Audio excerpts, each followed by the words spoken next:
اللہ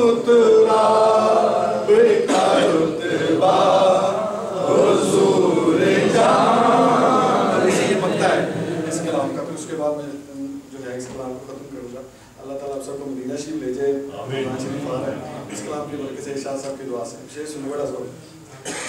میں چپ کھڑا ہوں مواجہ پہ سر جھکائے ہوئے, سناؤں کیسے فسانہ حضور سناؤں کیسے فسانہ حضور جانتے ہیں, حضور جانتے ہیں سب, حضور جانتے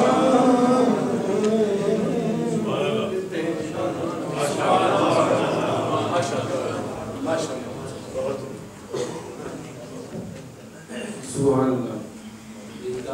نے بھی 22 سال کے حوالے سے کلام سنایا. یقیناً ہر سنی کا یہ عقیدہ ہے اللہ تعالیٰ نے جو سب سے زیادہ علم دیا ہے اپنے مخلوق میں, تو وہ تاجدار انبیاء حضور صلی اللہ علیہ وسلم کو ہی دیا ہے, اور اول سے لے کر آخر تک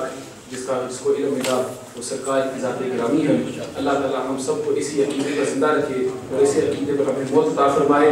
اب جو انتظار کی گھڑیاں تھی وہ مکمل ہو چکی ہے, اور جس کا خطاب سننے کے لیے ہم سب حاضر ہوئے, اور یقیناً اس وقت تک ہمارے جتنے بھی علماء کرام مشائخ اعظام جو خطابات آپ کو سنائے اور اہل سنت جماعت کی عقیدے کی ترجمانی کی, یقیناً اس سے آپ سب مستفید ہوئے ہیں. لیکن قبلہ شاہ صاحب کا جو خطاب ہوتا ہے جو آخر میں ہوتا ہے, جس طرح انگلش میں کہتے ہیں کہ سیو دا بیسٹ لاسٹ,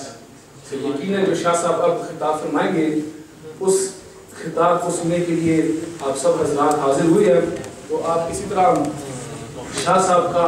آپ نے استقبال بھی بڑی خوبصورتی کے ساتھ کرنا ہے, اور میں اس شعر کے ساتھ میں شاہ صاحب کو میں یہ مائک ان کی طرف کرتا ہوں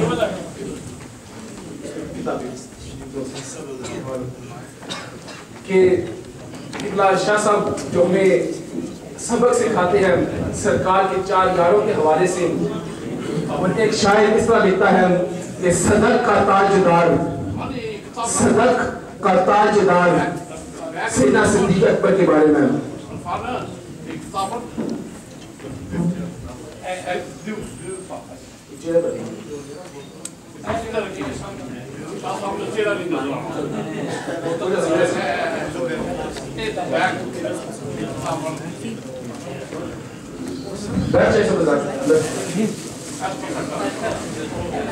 جس طرح قبلہ شاہ صاحب ہمیں سرکار کے 4 یاروں کے حوالے سے سبق دیتے ہیں, ایک شاعر لکھتا ہے کہ صدق کا تاجدار عدل کا پہرے دار, صدق کا تاجدار عدل کا پہرے دار, وفا کا علمدار اور حیدر قرار, اگر ان سے ہے تم کو پیار تو پھر بولو میرے یار حق 4 یار. تو میں یہ پھر دوبارہ پڑھوں گا, اور آخر میں آپ سب نے یہی حق 4 یار کے نعرے لگانے ہیں, اور اسی میں ہی میں شاہ صاحب کو مائک دوں گا کہ صدق کا تاجدار عدل کا پہرے دار, وفا کا علمدار اور حیدر قرار, اگر ان سے ہے تم کو پیار پھر بولو میرے یار حق 4 یار, حق 4 یار, حق 4 یار, حق 4 یار, حق 4 یار, حق 4 یار. نعرہ تکبیر, نعرہ رسالت, نعرہ رسالت, نعرہ تحقیق, نعرہ تحقیق, نعرہ حیدری, حضور حجت الاسلام.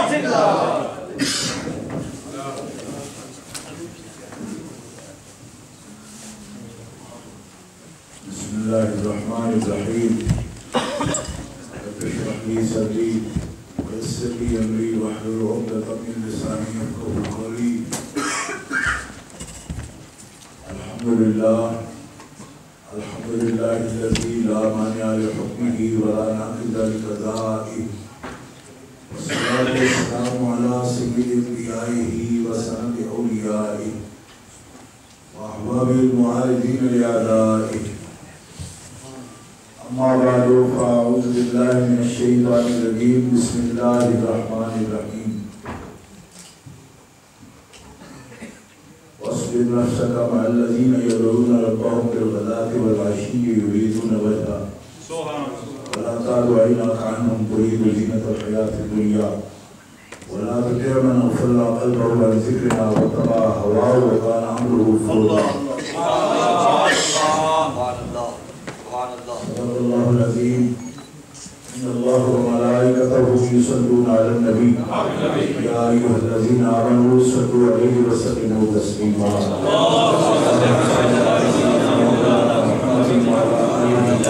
وصحبه وسلم صلاة وسلاما عليك يا رسول الله صلاة وسلاما عليك يا حبيب الله. مولاي صل وسلم دائما أبدا على حبيبك خير الخلق كلهم محمد سيد الكونين والثقلين والفريقين من عرب ومن عجم فاق النبيين في خلق وفي خلق ولم يبالوا في علم ولا كرم منزه عن شريك في محاسنه فجوهر الحسن فيه غير منقسم. ثم الرضا عن ابي بكر وعن عمر وعن علي وعن عثمان ذي الكرم والآل والصحب ثم التابعين لهم اهل التقى والنقى والحلم والكرم. اللہ تبارک و تعالی جل جلالہ وعم نوالہ وعظم شانہ واتم برہانہ کی حمد و ثنا حضور قائد المرسلین سید النبیین سید العالمین امام الاولین والآخرین جناب محمد مصطفیٰ احمد مجتبیٰ صلی اللہ علیہ وآلہ واصحابہ وبارک وسلم کی بارگاہ اقدس میں درود و سلام کا ہدیہ پیش کرنے کے بعد معزز و مکرم سامعین حاضرین ناظرین اہل اسلام اہل سنت و جماعت عاشقان مصطفیٰ، آج اس حال میں بریڈ فورڈ شہر میں 12ویں سالانہ حقچاریار کانفرنس سنی جمعیت عوام بریڈ فورڈ کے زیر اہتمام منعقد ہے۔ پچھلے 12 سال سے باقاعدگی کے ساتھ بریڈ فورڈ میں یہ کانفرنس منعقد ہو رہی ہے۔ اس سال بھی ہماری جماعت کے کارکنان نے بہت کوشش کر کے اس کانفرنس کا انعقاد کیا ہے۔ آپ سب حضرات اس میں تشریف لائے، علماء کرام جن کو کارکنان نے مدعو کیا تھا انہوں نے بہت کرم فرمایا، سب تشریف لائے اور اپنے خطابات سے اور اپنے اعلیٰ فکر سے جو اہل سنت کے نظریات کے بارے میں ان کے نتائج فکر تھے وہ آپ کے سامنے انہوں نے بیان فرمائے، اور ابتدا سے لے کر میں کوئی پچھلے 15 دن سے علیل ہوں، بخار ہے مجھے اور کھانسی بھی بڑی شدت کی تھی۔ میں جس وقت یہاں پہنچا ہوں کانفرنس میں، اس سے پہلے علماء خطاب فرما چکے تھے، خاص طور پر مفکر اسلام حضرت علامہ قمر الزمان صاحب اعظمی دامت علیکم، وہ یقیناً ان کا خطاب آخر میں رکھا جاتا لیکن کوئی مصروفیت تھی ان کی، اس وجہ سے انہوں نے اپنے خطاب سے آپ کو پہلے نوازا۔ بہرحال جتنے بھی علماء کرام ہیں ہمارے، آپ نے ان کے خطاب سنے اور خود اندازہ کر لیا ہوگا کہ ایسے ہی علماء کرام کو یہاں کیوں مدعو کیا گیا۔ ظاہر ہے جو اس کانفرنس کے عنوان کا حق ادا کر سکے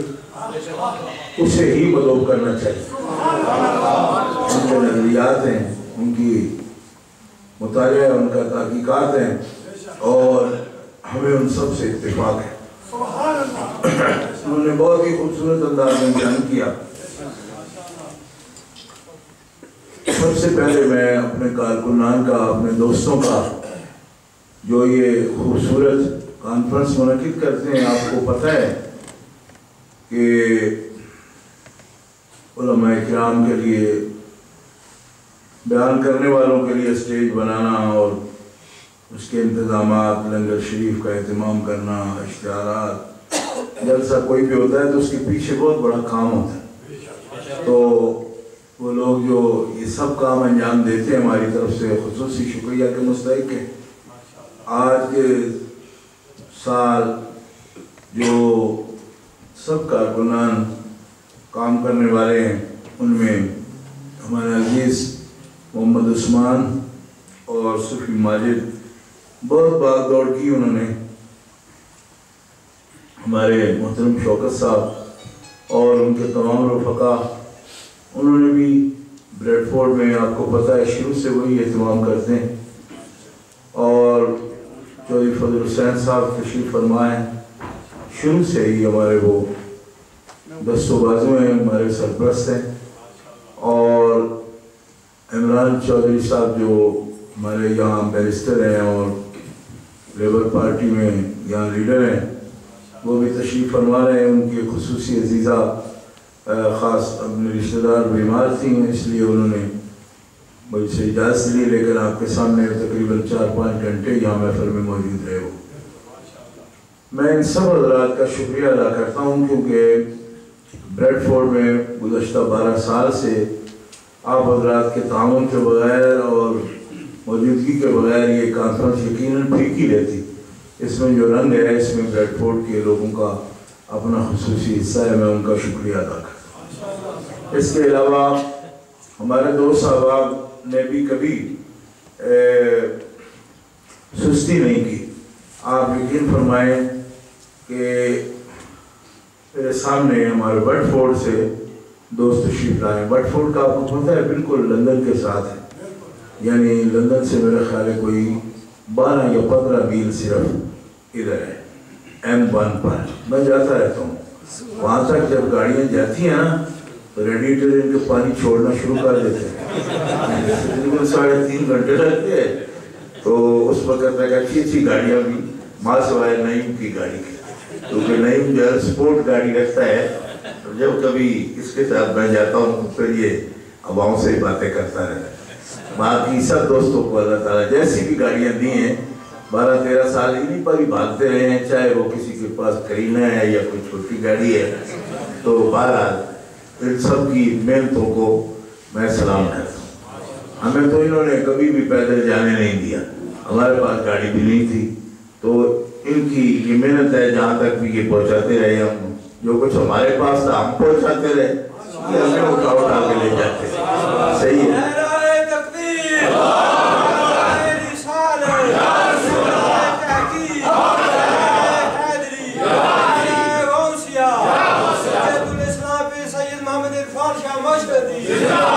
بٹ فورڈ کا نام میں نے اس لیے لیا کہ شاید یہاں آنے والے لوگوں میں سب سے دور سے، جو لندن میں یعنی برطانیہ کے لوگوں میں سب سے دور سے شاید وہ ان کا سفر زیادہ ہے بٹ فورڈ والوں کا۔ وہ تشریف لائے ہیں، میرے سامنے بیٹھے ہیں، بڑے وہ جذباتی جیسے نعرے وہ لگاتے ہیں۔ میں ساؤتھ کی طرف جب منہ کرتا ہوں تو مجھے ہمیشہ ان کی آواز آتی ہے، دوستوں کا ایک اپنا انداز ہوتا ہے۔ تو برمنگھم سے بوزلے گرین، ہمارا برمنگھم جب ہم کہتے ہیں تو ہمارا مطلب اس سے خاص ڈڈلی اور بوزلے گرین اور ڈیویڈل اور ڈیویڈیل اور اس قسم کے بستیوں میں ایک دو اور بھی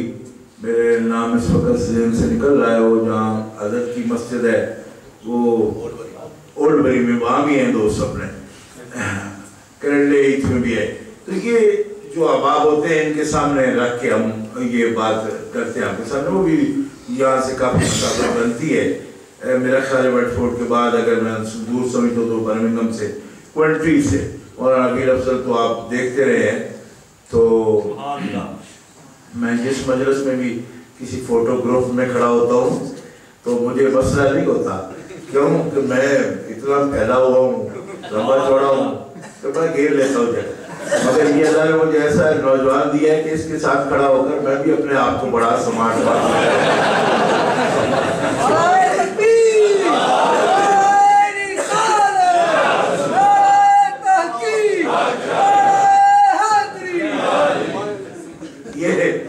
یہ جو ہے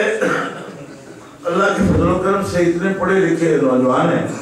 کہ مجھے ان پر فخر ہوتا ہے۔ اللہ تعالیٰ جل شانہ نے ہمیں کیسی کیسی رفاقت عطا فرمائی ہے۔ میں تو سوچا بھی نہیں تھا 99 میں جب یہاں پہلی دفعہ آئے تھے، پھر 2004 میں یہاں حضرت پیر صاحب قبلہ دامت برکاتہ العالیہ بانی جمعیت تبلیغ الاسلام ان کی مہربانی سے میں اس دوسرے ویزے پر یہاں آ گیا 2004 سے، تو تب یہ سنگتیں نہیں تھی، میں اکیلا ہی چلا تھا جانب منزل، مگر لوگ سب ملتے گئے اور کارواں بنتا گیا۔ اب الحمدللہ یہ تنظیم بڑی تنظیم ہے اور بڑی ذمہ داری سے یہ کام نبھاتے ہیں، اور ان کے ساتھ ہم نے کبھی کوئی ایسی فرمائش بھی نہیں کی جیسے عموماً پیرانی نظام کی ہسٹری لوگ سمجھتے ہیں۔ یہ خود سب ان سے آپ پوچھ سکتے ہیں، ہمارا ان سے مشن کے بارے میں ہی بات ہوتی ہے جب بھی ہوتی ہے، اور الحمدللہ ہر مہینے یہ کانفرنس منعقد کرتے ہیں، رسالہ بھی کرتا ہے جاریہ مصطفیٰ والا، اور نیٹ پر بڑا کام کیا، انٹرنیٹ پر۔ وہ دوست جو ہیں برمنگھم میں ہیں، کچھ وہ تو کام کر رہے ہیں، کچھ دوست جو ہیں یہاں ملوائی میں بھی انہوں نے کام شروع کیا، لیکن پہلے سب سے جنہوں نے سلسلے میں تعاون کیا وہ بریڈ فورڈ سے ایک نوجوان عمران صاحب ہیں، انہوں نے شروع کیا تھا، اور پھر بہت سے لوگوں نے اپنے اپنے مقام پر اس کا کام کیا ہے۔ برمنگھم سے بھی ہمارے دوست ہیں، انہوں نے بھی اس کام کو بہت آگے پہنچا۔ مجھے اندازہ نہیں تھا کہ کیا ہے، مجھے انٹرنیٹ چلانا لگانا آتا بھی نہیں، تو مجھے ہانگ کانگ سے، چین سے اور کینیڈا سے کئی ملکوں سے مجھے فون آیا، تو میں نے کہا آپ کیسے واقف ہیں، آپ تو ادھر بیٹھے ہیں کونے میں، انہوں نے کہا آپ لوگ آپ کی تقریر سنتے ہیں۔ تو مجھے پھر معلوم ہوا کہ ان کی شرارتیں بڑی تیز ہیں اور انہوں نے بہت دور تک بات پہنچا دی ہے۔ تو یہ ہم کیا سمجھے اس سلسلے کو ہے، تو یہ قدرتی بات، مجھے خود اس کا اندازہ نہیں تھا کہ اس طرح کچھ ہونے والا ہے، مطلب اس میں پرانی سے کوئی تعلق نہیں۔ لوگ اپنی سیڑھیاں بنواتے ہیں، خود بیچتے ہیں ادارے، آپ کو پتہ ہے ادارے بیچتے، ہم نے کبھی نہیں بیچی۔ مجھے ایک آدمی نے کہا کہ آپ مناظرے کی سیڑھی فلاں آدمی نے بنائی ہے، وہ بیچتا ہے، اتنے ہزار پاؤنڈ اس نے کما لیے۔ میں نے کہا اس کی قسمت، ہمارے تو یہ ذہن میں بھی نہیں تھا، اس کی قسمت ہم نے شروع دن سے کسی چیز کو بھی کاروبار میں نہیں ڈالا، نہ کسی کیسٹ کو، نہ کسی جلسے کو، نہ کسی صورتحال کو، اور وہ چاہیے بھی نہیں تھا، وہ نہیں چاہیے تھا، بیوقوفی نہیں تھی ہماری، ہمیں چاہیے نہیں تھا، کیونکہ اللہ کو ذہن میں ہی نہیں تھا۔ میں پنجاب میں ایک مولوی صاحب ہمارے شہید ہو گئے ہیں، انہوں نے اپنی ایک کتاب بیچنی شروع کی کہ یہ کتاب ہے اتنے میں آتی ہے، تو اس گاؤں میں ایک چودھری صاحب رہتے تھے، مجھے کہنے لگے اس مولوی نے اپنی تقریر سے پانی بیچا ہے، ساری ردی سے پانی پانچا ہے۔ ہمارے پنجاب میں کہتے ہیں نا کوئی چیز پوری لے کے نا ذائقے دی تو کچا پانی پانچا۔ میں نے کہا یہ صاحب بڑا غصہ کر گیا، آپ کیا بات ہے؟ اس نے کہا یہ بڑا مولوی بڑھا کے ہم نے بلایا تھا، یہ کتاب بیچ کے، تو اس نے کیا اپنے آپ کو ثابت کیا کہ ہاں ہمارے دوسرے مسلک بھی ہیں، دشمن بھی ہیں۔ میں نے تب سے جان لی تھی کہ یہ کام ہم سے نہیں ہو سکے، کیونکہ ہر قسم کے ذہن کے لوگ ہوتے ہیں، نہیں ہوا نہیں کیا، مگر اس کے ایک اپنے اثرات ہیں۔ ہم نے جتنی بھی تقریریں اب تک میں کوئی اندازہ جو میں نے لگایا تو 7000 موضوعات پر ہم نے بات کی، 7000 مختلف تقریریں ہم نے مختلف موضوعات پر، دین اسلام کے موضوعات ہیں مگر اس پر بات مختلف ہے، 7000 ہے۔ اچھا، لیکن ایک کو بھی ہم نے اس پر کوئی رائلٹی نہیں رکھی، میں قسم اٹھا کے کہہ رہا ہوں، پتہ بھی نہیں ہے، اور جیسے اس کا پیغام تھا وہ گیا ہے اور لوگوں نے پہنچایا اپنے طور پر۔ دوستوں نے محنت کی ہے، کاوش کی ہے، مجھ سے کہتے رہتے ہیں، ایک بندے مجھے کہتے ہیں آپ نے کیسٹ دے دیا، ہم نے فلانے ملک جانا ہے، تو میں نے کہا میں کیسٹیں نہیں بھیجتا، نہ میرے پاس ہوتی ہیں، میرے پاس اگر کوئی میرے گھر میں دیکھے تو ایک کیسٹ بھی نہیں ہو کہ اس کو ہم کسی انداز سے لگائیں گے. یہ آپ کا اپنا کام ہے, آپ نے کیا ہے. لوگ اپنی کتابوں پر بھی لکھتے ہیں کہ میری سیڑھیاں فلانی جگہ سے میں نے ادارے کو دی ہیں, پھر ادارے سے وہ لے لیتے ہیں. ہم نے ادارے کو بھی نہیں دی, اس لیے کہ ہم تو اہل سنت والجماعت وہی ہمارا ادارہ ہے. جو جہاں سنی ہے وہ ہمارا رکن ہے, ہمارا ادارہ ہے. اس سلسلے میں نہیں, البتہ تنظیمی طور پر ہم نے سنی جمعیت عوام کے نام سے, اور یہ بھی نام ہمیں بریلی شریف سے ملا ہے. سنی جمعیت العوام تھی بھری ہوئی, تو میں نے ذرا العوام کو سنی جمعیت عوام آسان کرنا اردو میں کر دیا. تو میں نے کہا یہ العوام ذرا بھاری لفظ ہوگا, تو سنی جمعیت اتنا اضافہ کیا, ورنہ ہمارے پاس اتھارٹی لیٹر جو ہے وہ سجادہ نشین جو ہے قبلہ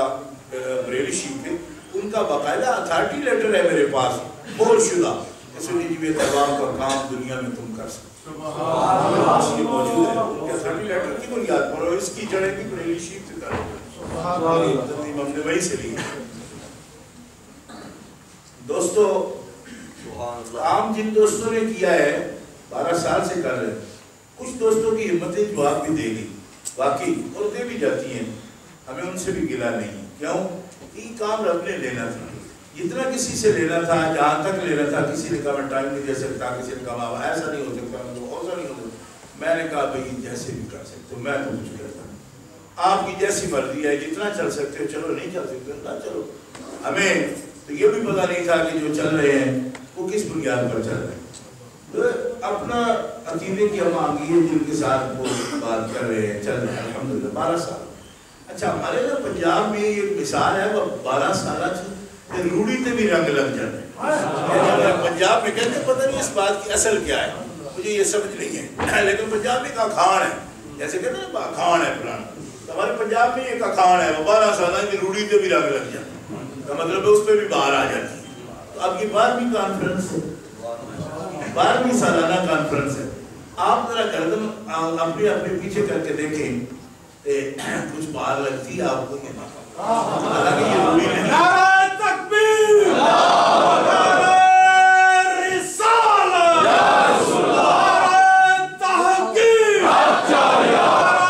تحقیق, نعرہ حیدری, نعرہ غوثیہ, سنیوں کا شہنشاہ, سنیوں کا شہنشاہ. میں سب علماء اسلام کا پھر سے شکریہ ادا کرتا ہوں. حضرت سردار صاحب 2 سید بھائی تشریف فرمائے, ہمارے دوستوں نے مجھے ٹیلی فون پر بتایا, پہلے ان سے واقفیت نہیں تھی. انہوں نے کہا, میں نے کہا بھی میں تو ہر کانفرنس میں کہتا ہوں جو بھی سنی سادات میسر آ سکے ان کو ضرور کانفرنس میں بلائے کریں. جو یہ دونوں سید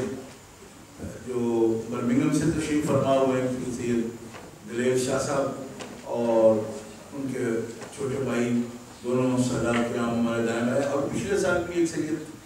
2 تشریف لائے. اس کی وجہ تھا کہ آپ کو پتہ ہے 8 سال آتے ہیں, اور ایک سید نے یہ بھی کہا تھا کہ وہ تقریباً 1 لاکھ کے قریب سیدوں کے عقیدے کی وہ لفظ اگر آپ کو یاد ہو وہ کام ہوا ہے. اس سید کا اعتراف, وہ خاص سید ہے ویسے بھی, کیونکہ وہ ایک خاص آدمی کا نواسہ ہے, اس کا یہ اعتراف کرنا ایک خاص بات تھی. آپ کو پوری بات کی سمجھ نہیں ہے, وہ بات کرے تو اس کا مطلب کیا ہے, لیکن ہم ساری باتیں اس وضاحت سے کہتے بھی نہیں ہیں کہ چلو جو جس کو سمجھ آتی آ جائے, ویسا اتنا بھی زیادہ باریکی تحقیق میں جانے کی ضرورت نہیں ہوتی. مگر بہرحال یہ ایک بات تھی اور آپ کے سامنے عرض کر دوں. اب یہ ہے کہ انشاءاللہ العزیز یہ باتیں ایسی ہیں, کام ایسا ہے کہ جو ایک آدمی کا نہیں ہے, یہ پوری امت کا کام ہے. سبحان اللہ. یدعون الی الخیر وَلْتَكُن مِّنْكُمْ أُمَّةٌ يَدْعُونَ إِلَى الْخَيْرِ وَيَأْمُرُونَ بِالْمَعْرُوفِ وَيَنْهَوْنَ عَنِ الْمُنكَرِ وَأُولَٰئِكَ هُمُ الْمُفْلِحُونَ. تو سب کا کام ہے, اور بھی دوستوں کی ضرورت ہے کہ اس کلام کو سنیں. اب کام ویسے بھی بڑھ گیا, کام اس طرح بڑھ گیا ہے کہ جیسے یہ نعرے لگاتے ہیں نا سنیوں کا شہنشاہ فلاں, یہ پاکستان سے آئے ہیں, یہ نعرے وہاں لگاتے ہیں, یہ اب جانے لگے ہیں محفلوں میں, وہاں سے سن کے آگے یہ یہاں بھی لگاتے ہیں. اب جو شہنشاہ ہوتا ہے نا اس کا کوئی کام بھی ہوتا ہے, کام یہ ہوتا ہے کہ اس کی رعایا میں اگر کوئی کسی کو دکھ ہو، درد ہو، کسی کا باپ مر جائے، اس کا کسی کا بیٹا مر جائے، قتل ہو جائے، اور وہ بھی اہل سنت ہونے کی وجہ سے ہو جائے، اور شہنشاہ کا مطلب یہ نہیں ہوتا کہ وہ کانفرنسوں میں نعرے سنتا رہے اور ان لوگوں کی خبر نہ لے جو درد مند ہو۔ میں نے لاہور میں اس دورے میں، حالانکہ میرے بیٹے کی شادی تھی، میں اس کام کے لیے گیا تھا، لیکن میں نے یہ سمجھا تھا کہ وقت جو ہے نا اس طرح میں بیٹھ کر صرف بیٹے کی شادی میں گون تو کہتا نہیں رہوں گا، اس پر بھی ہم نے مسلکی کام کیا، جیسا کہ مفتی فضل الدین صاحب قبلہ بتا رہے تھے۔ 4 سطح میں میں نے جو کانفرنس کی ہے، نہیں اس کو دیکھیں، نیا شمالہ 40 مہینے کا ہے، ہاں یہ دیکھیں، یہ 4 سطح میں اس دورے میں میں کانفرنس کر کے آیا ہوں، یہ 4 یار مصطفیٰ پر لگی۔ 4 سطح کا وہ علاقہ ہے کہ پچھلے 5 سال سے تقریباً وہاں کوئی مبلغ پاؤں نہیں رکھتا،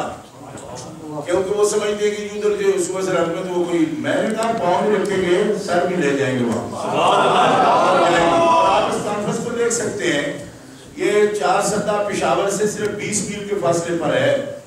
اور وہاں پہ خود وہاں کے جو مالک ہیں اسفندیار ولی صاحب، وہ بھی باہر نہیں نکلتے اپنی کوٹھی سے، 6 مرتبہ حملہ ان پر بھی ہو چکا ہے، اور یہ فقیر آپ کے سامنے کھڑا ہے، پورا اس کا نقشہ آپ دیکھ سکتے ہیں، 25,000 سے زیادہ اجتماع تھا جس میں نعرہ تکبیر، نعرہ رسالت، نعرہ تحقیق، نعرہ حیدری، حضرت قبلہ مناظر اسلام، للکار ہے، للکار ہے، صرف پٹھانوں کا اجتماع تھا، میں نے ان سے وعدہ کیا تھا، میں نے کہا یار اتنا بڑا پروگرام سارا آپ نے پشتوں میں کیا، میری ایک تقریر اردو میں ہوگا، اگلے سال اگر میں آیا تو میں پشتو یاد کرتا ہوں، میں بھی کچھ پشتوں میں تقریر کروں گا۔ ایک میرا بڑی خاص پشتو بھی ہے، بیٹھا ہوا ہے ادھر، پشتو جانتا ہے، میں انشاءاللہ سیکھوں گا اس سے، پشتوں میں بھی جا کر تقریر کروں گا، میں سندھ میں بھی جاتا ہوں، آزاد کشمیر میں بھی، کوئی رٹا میں بھی گیا تھا، کوٹلی میں بھی گیا تھا، میں نے پورے ضلع کوٹلی کی تعلیم خدمت کرتا ہوں، کوئی رٹا شہر کی سب سے بڑی مرکزی جامع مسجد میں بہت بڑی کانفرنس کی ہم نے، سبحان اللہ۔ بلوچستان بھی کیا، کیونکہ بلوچستان میں ہمارے 12 علماء کو وافیوں نے قتل کر دیا، شہید کیا ان دنوں میں۔ ان میں شیخ الحدیث مولانا محمد قاسم سسوری حدیث پڑھا رہے تھے کمرے میں، کوئی مقابلہ نہیں، کوئی بات نہیں، حدیث پڑھا رہے، بندے آئے سامنے آ کے ان کو کوئی بات نہیں۔ مولانا عبدالکبیر کمبرانی کو شہید کیا انہوں نے، مولانا امیر بخش کو شہید کیا انہوں نے، پھر عبدالباقی جان کو شہید کیا انہوں نے، مولانا عبدالعلیم حبیبی کو شہید کیا انہوں نے، سید نور محمد شاہ کو وہاں شہید کیا ہے، اور کوئی جرم نہیں تھا ان کا۔ حالانکہ وہ تو سانڈوں کی لڑائی ہے، ہمارے لوگ تو گھاس کی طرح ہیں بیچارے پرامن، لیکن سانڈوں کی لڑائی میں گھاس بھی ساتھ ساتھ کٹ رہی ہے۔ 12 علماء کو سادات کرام کو وہاں شہید کیا گیا ان دنوں میں، اور جب میں ان سے میں نے رابطہ کیا، شہداء اہل سنت کانفرنس میں نے منعقد کی، ان علماء کے اور ان کے بچوں کے جو شہید ہوئے ہیں ان کے فون آئے ہیں، اور انہوں نے کہا اہل سنت والجماعت میں اس وقت کوئی اور ایسا بھی نہیں جو ہمارے اس ایشو کو اٹھا سکے۔ اس ہفتے میں، یہ جو ہفتہ ہے، اس ہفتے میں پاکستان میں جنگ اخبار اس ہماری پوری کارروائی شہداء اہل سنت کے اس پر اسپیشل ایڈیشن شائع کر رہا ہے، اسپیشل ایڈیشن شائع کر رہا ہے میرے پاس اس کا، انہوں نے پرنٹ بھیجا تھا، میں نے اس سارے پاس کر دیا، میں نے کہا اس کو شائع کر، اور 12 کے 12 شہید علماء اور مشائخ کے فوٹو بھی اور ان کی پوری تفصیل بھی، جنگ کا پورا ایڈیشن، پورا صفحہ اس کا چھپا ہوگا اور اس پر وہ آ جائے گی اس ہفتے کے اندر۔ اس کی پوری کارروائی میں انشاءاللہ العزیز وہ پہنچاؤں گا، اور نیٹ پر بھی شہداء اہل سنت کی پوری کارروائی آپ دیکھ سکتے ہیں۔ مسئلہ یہ ہے کہ شہنشاہ کا مفہوم یہاں تک نہیں بند ہو جاتا۔ میں اس وقت، اور ہماری عادت ہے، ہم کسی بھی کانفرنس میں چندہ نہیں کرتے، نہ اعلان کرتے ہیں، آج تک 12 سالوں میں آپ سے ہم نے یہ اپیلیں کی، آج بھی نہیں کریں گے، مگر میں یہ بات آپ کو عرض کرتا ہوں، آپ لوگ بہت سے یہاں پہ پھٹ کرنے والے ایسے ہوتے ہیں، بلکہ اب تو مجھے یہ بھی کہنا پڑ گیا، تو میرے تعلق سے بھی لوگ کچھ پیغام آپ کو دیتے رہتے ہیں، لیکن آپ اس بات کا خیال کریں، اوروں کو شہنشاہ نہیں کہتے اہل سنت۔ جب یہ نعرہ میرا لگائیں گے تو یتیم بچے اگر میری طرف دیکھیں گے تو میری شہنشاہی کا مطلب یہی نہیں ہے میں کرسی پر بیٹھ کر آپ سے نعرہ سن لوں کہ چودھری اکشر نے نعرہ لگایا، ڈنڈی والے نے دنیا کو شہنشاہ نے پھر عرفان کیا. شہنشاہ کہہ دینے سے کوئی نہیں ہوتا. اگر وہ اپنی جماعت کے یتیم بچوں کے سر پہ ہاتھ نہیں رکھ سکتا, اگر بیوہ عورتوں کے ساتھ جا کر بات کرے تو صرف یہ کہ آیا تو شہنشاہ ہے اور گیا کس طرح ہے, چپڑاسیوں کی طرح, صرف پوچھا بھی جی مر گئے اور واپس چلا گیا. وہ اس طرح نہیں ہوتا, کم از کم مجھ سے نہیں ہوتا. اگر اس قسم کی شہنشاہی کروانی ہو بندہ اور منتخب کرو, میں آپ سے معافی چاہوں گا. مسئلہ یہ ہے کہ کھوئی رٹا میں ایک مدرسہ تو بناتا ہے, ضیاء الحق نقشبندی وہاں وہ مدرسہ چلاتے ہیں. میں نے وزٹ کیا اس کو. کھوئی رٹا شہر کے اندر یہ مدرسہ ہے, بہت بڑی بلڈنگ انہوں نے کرایہ پر لی ہوئی, اس کے اندر بنایا. انہوں نے کہا ہمارے پاس 4 کمپیوٹر ہمیں چاہیے. میں وزٹ کر رہا ہوں اس کا. اب یہی تصور ہے ان کا کہ یہ جناب شہنشاہ ہیں اور یہ مرکزی نات پیالہ ہے. ایک آدھ بندہ شہری رمضان بھی ساتھ تھے, چودھری رمضان ریڈی والے, یہ ساتھ تھے اس وقت. اب جس وقت انہوں نے کہا کہ ہمیں 4 کمپیوٹر چاہیے, میں کیا کہہ سکتا ہوں کہ میں صرف ڈرامے میں جیسے شہنشاہ ہوتے ہیں اس طرح کا ہوں. میں نے ان سے وعدہ کیا, میں نے کہا یہ 4 کمپیوٹر بچیوں کو میں. مسجد میں جب کانفرنس کی تو کھوئی رٹا شہر کے لوگوں نے یہ کہا, غازی صاحب ان کا نام ہے, انہوں نے یہ کہا کہ ہمارے پاس یہاں بڑی بڑی جماعتیں ہیں, ان کی لائبریریاں اپنی, ہماری ایسی کوئی لائبریری نہیں ہے, ہمیں لائبریری چاہیے. میں نے سب حضرات میرے ساتھ اور بھی موجود تھے, میں نے وہاں ان سے وعدہ کیا کہ میں لائبریری مرکزی جامع مسجد کھوئی رٹا کے اندر مرکزی جماعتیں ہیں اس وقت کی لائبریری ہم بنا کے دیں. 12 شہداء ان کے بچوں کے ساتھ ہمارا وعدہ الگ ہے. وہ کانفرنس جو ہے اس کا شہداء اہل سنت کانفرنس جو ہے وہ مستقل باب ہے, وہ ہم نے لاہور میں منعقد کی تھی. اب میری آپ سے یہ گزارش ہے کہ ان سب امور میں آپ لوگ وسائل اپنے بہت حد تک بے اعتبار لوگوں کو بھی ضائع کرتے ہیں, لیکن ایسا اجتماعی نظام ہمیں قائم ہے الحمدللہ. آپ کو پتہ بھی ہے اس بات کا, لیکن آپ کو خود اس کا احساس کرنا چاہیے کہ ہمیں جو بات ہم کریں ہم اس پر پورا اتر سکیں, اور وہ کوئی بات ہم ایسی کہیں نہیں جو کر نہ سکتے ہوں, اور جب کہہ دی تو اس کو پورا کرنا ہمارے لیے ضروری ہے. اور یہ سنت ہے نبی پاک صلی اللہ علیہ وسلم کی, وہ اپنی جماعت کے سامنے یہ بات رکھتے تھے, صحابہ کرام کے سامنے, میں نے بھی آپ کے سامنے رکھ دی. اب اس کا کوئی بھی طریقہ ہوگا, یہ سب اہداف جو ہے اس کو ہم اس طریقہ سے ضرور پورا کریں گے. جو کچھ ہم ان سے وعدہ کر رہے ہیں اس کے مطابق, اور پہلے بھی جن سے وعدے کیا الحمدللہ وہ پورے کیے ہیں, اور آئندہ کے لیے بھی ہمیں اس بات کا خیال کرنا ہے. گرامی قدر حضرات, اب میں آپ سے یہ گزارش کرتا ہوں کہ تقریریں الحمدللہ بڑی جاندار ہوئی, اور تقریروں کی ضرورت نہیں ہے. میرا ٹائم ہمیشہ اس کانفرنس میں اس وقت آتا ہے جس وقت میں خود یہ سمجھتا ہوں اب تقریر نہیں کرنی چاہیے, لیکن 2-4 دوست مجھے مجبور کرتے ہیں اس بات پر. انہوں نے کہا کہ نہیں اس طرح بھی نہ کیا کریں, کچھ تقریر آپ کو یہ کریں. سب سے پہلے میں ایک بات آپ سے عرض کرنا چاہتا ہوں. حدیث پاک کی فضائل الصحابہ میرے پاس ہے کتاب, حضرت امام احمد بن حنبل کی کتاب, سب لوگ جانتے ہیں یا سب لوگوں کے پاس موجود ہے. ایک بات, اب میں ترتیب سے کوئی بات شاید نہ کہہ سکوں, لیکن ایک بات آپ سے یہ کہتا ہوں کہ یہ جو آپ اب تک آپ نے سنا علماء بیان کرتے ہیں, آپ کو محسوس ہوا ہوگا کہ ان حضرات کے اندر ایک بڑی تپش ہے, حرارت ہے, جذبات ہے. مطلب مضمون انہوں نے صرف عام پروفیسر جیسے لیکچر دیتے ہیں اس طرح نہیں کیے. آپ نے دیکھا کہ گلے تک بیٹھ جاتے رہے, اور کس طرح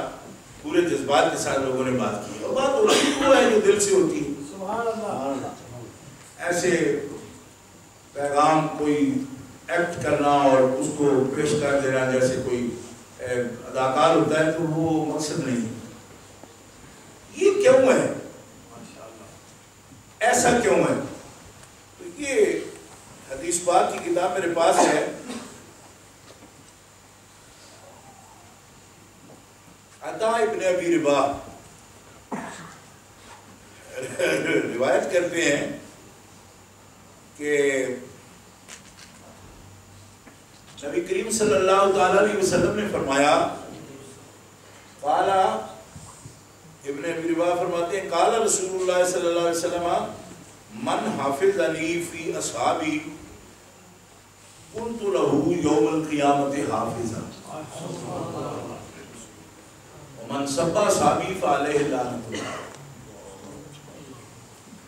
حضرت امام احمد بن حنبل اہل سنت کے امام ہیں اور محدث ہیں، بہت بڑے حدیث پاک بیان کرتے ہیں، فرماتے ہیں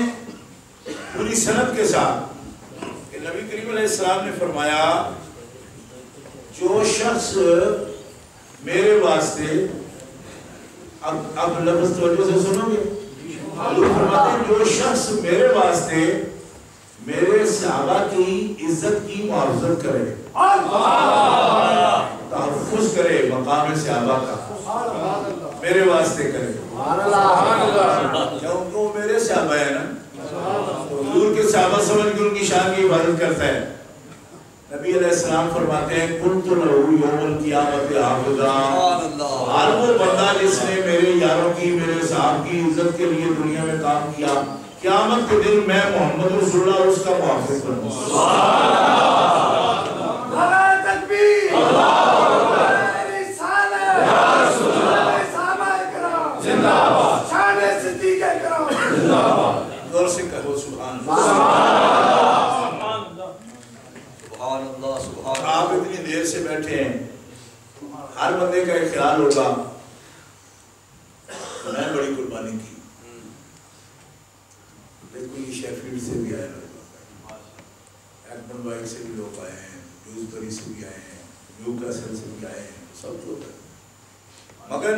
انعام دیکھو، انعام آپ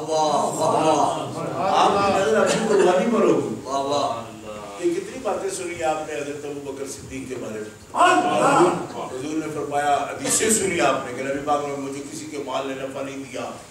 اتنا نفع نہیں دیا جتنا ابوبکر صدیق کے مال نے دیا، اس کے مال نے دیا، اس کے ساتھ نے دیا، کتنا سنا آپ نے۔ اب یہ تو ہے حضور کی بات، کوئی ابوبکر کی بات بھی تو کرے کہ وہ سن کے وہ کیا کہتے تھے، یہ بات کسی نے نہیں کہی، میرے لیے چھوڑ دی کہ یہ میں کہوں گا۔ کیا آپ نے سنے بھی، نعرے بھی لگائے جی، کہ کیا مطلب نبی علیہ السلام نے فرمایا کسی کے مال نے، کسی کی رفاقت نے مجھے وہ نفع نہیں دیا، وہ فائدہ نہیں دیا جو ابوبکر صدیق کے رفاقت نے، ان کے مال نے دیا، انہوں نے بلال کو بھی خریدا، انہوں نے یہ کیا، انہوں نے وہ کیا، بڑی لمبی لسٹ ہے حدیث میں، گنی بھی نہیں جا سکتی، شعروں میں بھی آپ نے سنی۔ لیکن جواباً حضرت ابوبکر صدیق جس وجہ سے سب سے بڑھ کر تھے نا، وہ بات یہ تھی کہ یہ سن کے آپ خوش نہیں ہوتے تھے، مثلا آپ پھیل جاتے یہ بات سن کے، او بس قبولیت بھی ہو گئی، بڑی گل، صحابہ کرام نے ایک باری تک دے، اے دو حضور شان بیان کر دے، وہ دو حضور حضرت ابوبکر صدیق صحابہ بنو تک دے، ہم سمجھ آئی۔ ہمارا یہی تاثر ہوتا ہے، تو میری شان بیان کرتا ہے، مثلا حجت الاسلام پہلے سے بھی 7 کلو زیادہ ہو جاتا ہے، یہ تو ہمارا حال ہے۔ حضرت ابوبکر کا کیا حال تھا، کس وجہ سے وہ ابوبکر تھے، وہ ذرا خیال کرنا۔ یہ حدیث میں آپ کو سناتا ہوں، یہ اس موقع پر نہیں تھی کہ میں ابھی سناتا، لیکن بس وہ بات سامنے آ گئی اس لیے سنا دیتا ہوں۔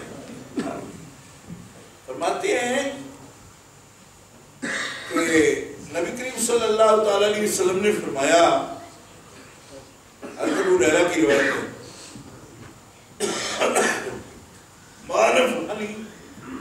مال قط الا مال ابی بکر، کسی کے مال نے مجھے وہ نفع نہیں دیا جو ابو بکر کے مال نے نفع دیا۔ فبکا ابو بکر، یہ بات سن کے حضرت ابو بکر رونے لگے۔ کیوں رونے لگے؟ تو ہنسنے کا مقام ہے، فخر کا مقام ہے کہ رسول اللہ کے رسول کی بارگاہ میں اتنا قبول ہو گیا۔ نہیں، سنو، بکا ابو بکر، اپنی شان والی بات سن کے کہ رسول اللہ نے اعتراف کیا، اس بات کا اقرار فرمایا کہ اتنا بڑا انعام ہے ابو بکر کا لیکن حضرت ابو بکر حقیقت ایمان جانتے تھے نا، جواباً اس پہ فخر نہیں کیا، حالانکہ قابل فخر بات ہے لیکن فخر نہیں کیا، بقا رو پڑے اور رو کے لفظ کیا بولا؟ سننا مسلمانوں، یا رسول اللہ حل نفعن اللہ الا بکا وحل رفعن اللہ الا بکا، یا رسول اللہ میں ابو قحافہ کا بیٹا ہوں، میں کو قابل ذکر چیز تھا، مجھے جو کچھ اتنی بلندی ملی یا رسول اللہ یہ بھی تو آپ ہی کا صدقہ ہے۔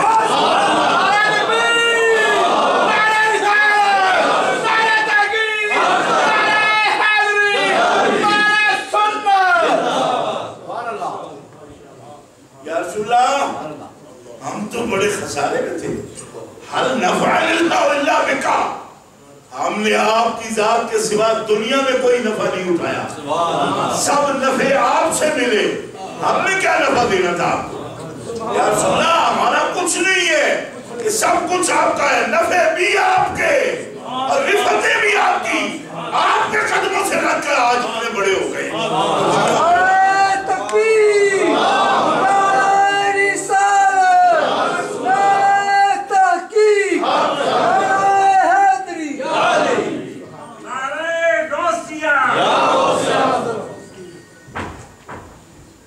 یہ بات تھی نبی کریم علیہ السلام جب فرماتے تھے نا،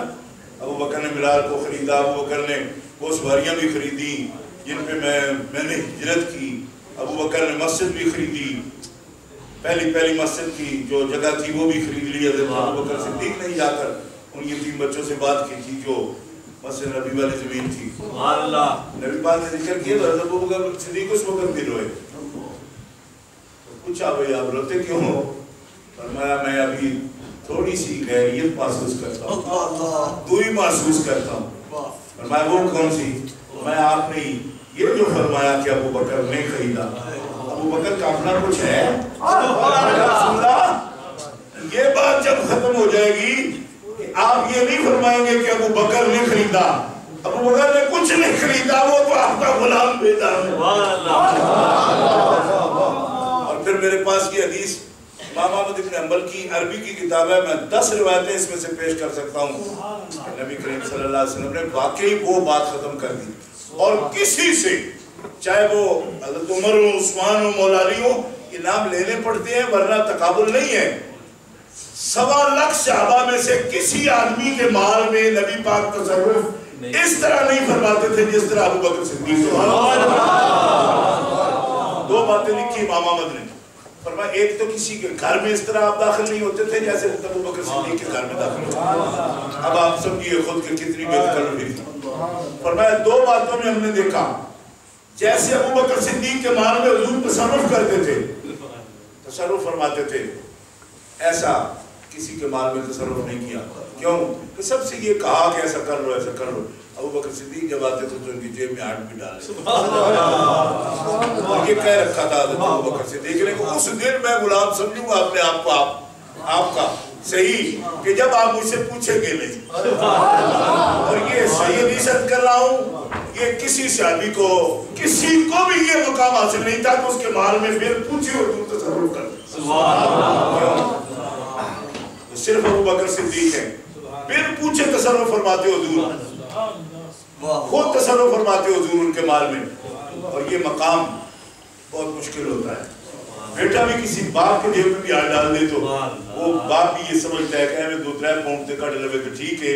یہ پوری جیب بھی الٹ لوے تو پھر تے کوئی حال ہی نہیں۔ آپ سمجھو وہ بیٹا بڑا کرے، کسی کے بیٹے کو ضرورت نہیں، میں سمجھتا ہوں بیٹے کتنے آپ نے پالے، 2-3-4 پاؤنڈ 10 پاؤنڈ 20 پاؤنڈ 100 پاؤنڈ، چلو کوئی کروڑ پتی ہوگا تو وہ سمجھے گا کوئی 10,000 روپے، لیکن اگر بلینڈ چیک لے جائے تو اس کو بھی خطرہ رہتا ہے، پورا اکاؤنٹ بھی خطرہ۔ تو حضرت ابو بکر کو یہ خطرہ نہیں، بندے گلہ ہمیں کر دینا، لالچی سے اور ساتھ میں آئے کو تو سمجھ نہیں کوئی نہیں پاگلا، لالچ سے کچھ لینے نہ ہوتا ہے یا لالچ کوئی دینے نہ ہوتا ہے؟ دینے کا تھا۔ حضرت ابو بکر اس لیے ابو بکر ہیں، سمجھ رہے ہیں آپ، خاص بات ہے۔ نبی پاک سے بے تکلف تھے اس بارے میں، اور کہتے ہیں یا رسول اللہ گھر بھی آپ کا، اور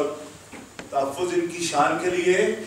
صرف ان کا نہیں، صحابہ کا کوئی صحابی اگر تھوڑے وقت کا صحابی ہو، مطلب کہ اس کو صحبت تھوڑی نصیب ہوئی ہو،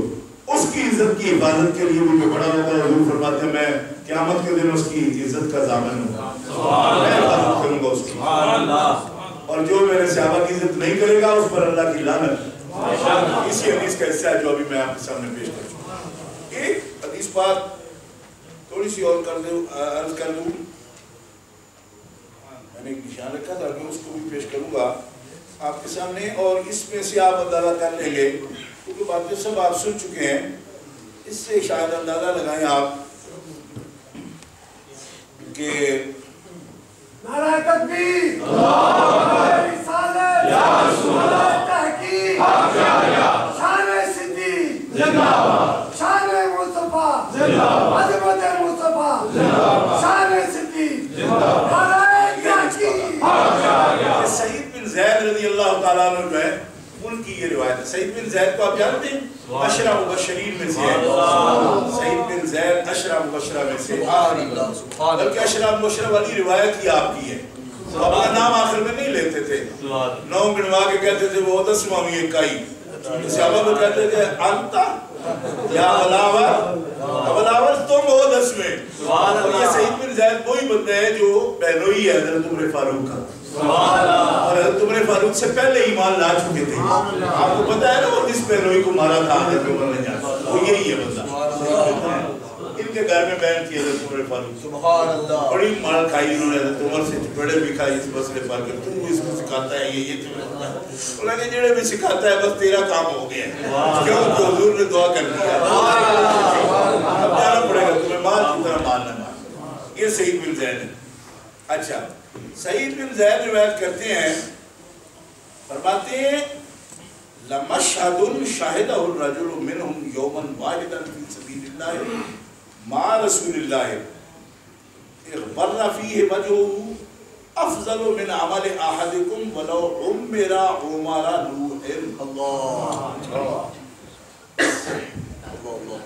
یہ بات آپ دل کے کانوں سے سمجھنا، پھر آپ کو سمجھ آ جائے گی کہ ابو بکر صدیق تو سب کے بادشاہ ہیں صحابہ کے۔ یہ حدیث پاک عشرہ مبشرین میں 10ویں نمبر کا بندہ، یعنی 10 جنتی جن کو اس میں بشارت ہے وہ بیان کرتے، فرماتے ہیں ایک بھی ایسی مجلس اور محضر جس میں رسول اللہ صلی اللہ علیہ وسلم کے ساتھ لوگ جمع ہوئے ہوں، جو شخص ایک دن ایسی مجلس میں یا ایسے لشکر میں آپ کے ساتھ آیا اور یا سفر میں آیا کہ جس میں رسول اللہ کے ساتھ چلتے ہوئے اس پر پٹی پڑی ہو، یعنی آپ کے ساتھ چلا ہو، لشکر میں گیا، تبلیغ میں گیا، جس طرح بھی گیا ساتھ ایک مشہد میں، اس کا یہ عمل کہ ایک دن رسول اللہ کے ساتھ اللہ کے راستے میں وہ نکلا ہے۔ حضرت سعید بن زید فرماتے ہیں اگر اس کو عمر نوح ملے اور ہمیشہ نیک عمل کرے ایک بندہ، رسول اللہ کے ساتھ ایک دن جو چہرے پر غبار پڑا اس بندے کے اور چلا، عمر نوح بھی نیکیاں کرتا رہے تو اس آدمی کی ایک دن کی نیکی کے برابر نہیں کرتا۔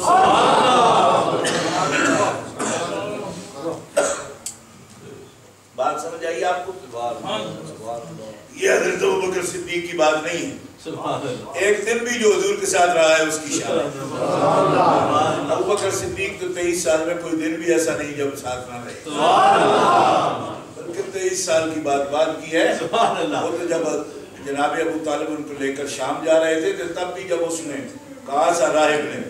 یہ رحمت اللہ عالمین ہونے والے ہیں اور آگے یہودی ہیں، وہ چھوڑیں گے نہیں، ان کو واپس بھیجو، تو جامع ترمذی اٹھا کے دیکھو اس وقت حضور کی عمر ابھی 16 سال تھی، 16 سال عمر مبارک تھی نبی پاک کی، اور حضرت ابو بکر صدیق 2 سال چھوٹے تھے رسول اللہ سے عمر میں، جب حضور 16 سال کے تھے تو وہ کتنے سال کے تھے؟ 14 سال کے۔ تو حدیث جامع ترمذی میں اٹھا کے دیکھو کہ جب کہا بحیرہ راہب نے کہ ان کو واپس بھیجو یہاں سے، آگے یہودی ہیں وہ میری طرح نہیں ہے، وہ بڑے متعصب ہیں، وہ ضرور ان کو مار دیں گے، واپس بھیج دو ابو طالب اگر ان کو آپ بچانا چاہتے ہو۔ میں واپس بھیجتا ہوں، بھیجوں کس کے ساتھ؟ قافلے میں کون جائے گا؟ تو 16 سال کے محمد رسول اللہ اس وہاں موجود تھے، 14 سال کا ابو بکر بھی موجود تھا، اور جامع ترمذی میں لکھا ہے کہ ابو طالب نے بھی ان کو ابو بکر صدیق کے ساتھ واپس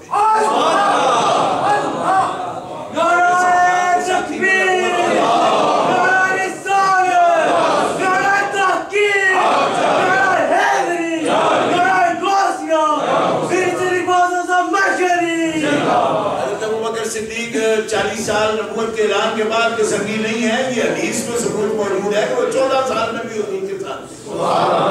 اور اس سے پہلے بھی ثبوت موجود ہے، بچپن میں بھی حضور کے ساتھ ہوتے تھے۔ اسی لیے حضرت ابوبکر صدیق سے پوچھا گیا کہ آپ تو کوئی معجزہ بھی نہیں مانگا، فرمایا میں کیا معجزہ مانگتا ہوں، یہ جو کچھ معجزے میں دیکھتا ہوں کہ آپ سے طلب کرتے ہیں اور آپ دکھا رہے ہیں، میرے لیے تو آپ کی حیات، آپ کی زندگی بچپن سے اس سے بھی بڑا معجزہ ہے۔ میں دیکھا کرتا تھا کہ حضور ہم جیسے تو نہیں، یہ ہم جیسے کیوں نہیں، کیونکہ اس وقت تو آپ نے نہیں فرمایا میں نبی ہوں، حضرت ابو ہریرہ میں بچپن سے دیکھتا تھا آپ کو، آپ میں جتنی حیات تھی اور آپ جتنے خلیق تھے اور جس قدر زبان احتیاط سے آپ کی زبان چلتی تھی، کبھی آپ کی زبان پر کوئی لفظ سخت نہیں آیا، کبھی کوئی لفظ جو جس کو برا لفظ کہا جا سکے اور سو کہا جا سکے وہ نہیں آیا آپ کی زبان پر، ہمیشہ اچھی بات کرتے۔ تو میں سوچتا تھا کہ آخر سب بچے جو ایسی باتیں کرتے اس عمر کے، تو یہ اس طرح کیوں ہیں، اس طرح کیوں ہیں؟ حضرت ابوبکر صدیق فرماتے ہیں تم چاند توڑواتے ہو، میں تو بچپن سے دیکھ رہا ہوں کہ یہ ہم جیسے نہیں ہیں، مجھے تو انتظار تھا کہ کچھ بولے کہ کیا ہے، خود ہی کھولے یہ بات کہ ہم جیسے کیوں نہیں ہیں۔ آپ نے جب کہا کہ میں نبی ہوں، میں تو پہلے ہی منتظر تھا کہ کچھ کہنا چاہیے، کہنا چاہیے، کیوں میں تو بچپن سے دیکھ رہا تھا۔ ابوبکر صدیق نے کچھ آپ نے حدیث سنی ہے نا ابھی کہ سب نے جھٹلایا کہ وہ تصدیق کی ہے، وہ تصدیق اس وجہ سے انہوں نے کی ہے کیا ان کو بچپن سے اللہ نے ان کو نظر بخشی ہوئی تھی کہ وہ دیکھ سکتے تھے چیز، ورنہ لوگ ہوتے ہیں ساتھ بھی ہوتے ہیں ان کو سمجھ نہیں آتی بات کی، چاہے ان کو چماڑیاں مارنی پڑے وہ سمجھ آتی بھی نہیں، لیکن ساتھ ساتھ ہونے میں بھی فرق ہے، ساتھ ہونے والے سارے ابوبکر تو نہیں ہو سکتے، یہ حضرت ابوبکر صدیق ہے۔ اچھا اب اس بات کو میں یہاں پہ چھوڑ دیتا ہوں، دو باتیں آپ کو میں نے سنائی ہیں صحابہ کرام کے بارے میں۔ ایک تو آپ اگر ایک رات بھی آئے ہیں نا صحابہ کی حفاظت کے لیے، ریڈ فورٹ والوں، دور والوں، قریب والوں، یہ وعدہ کم نہیں ہے رسول اللہ کہ میں تو تمہارا محافظ ہوں، کیا اور سودا یقین کا ہے نا، اگر یقین نہیں ہے تو کچھ بھی نہیں ہے، ساری رات چاہے شروع نہ کرتے رہو، اگر یقین کامل ہے تو پھر اس خیال کے ساتھ جاؤ گے کہ حضور نبی کریم علیہ السلام کے اصحاب کے ساتھ، آپ کے اہل بیت پاک کے ساتھ جو آپ نے محافظ کیا ہے محافظ ہوں گے۔ اب میں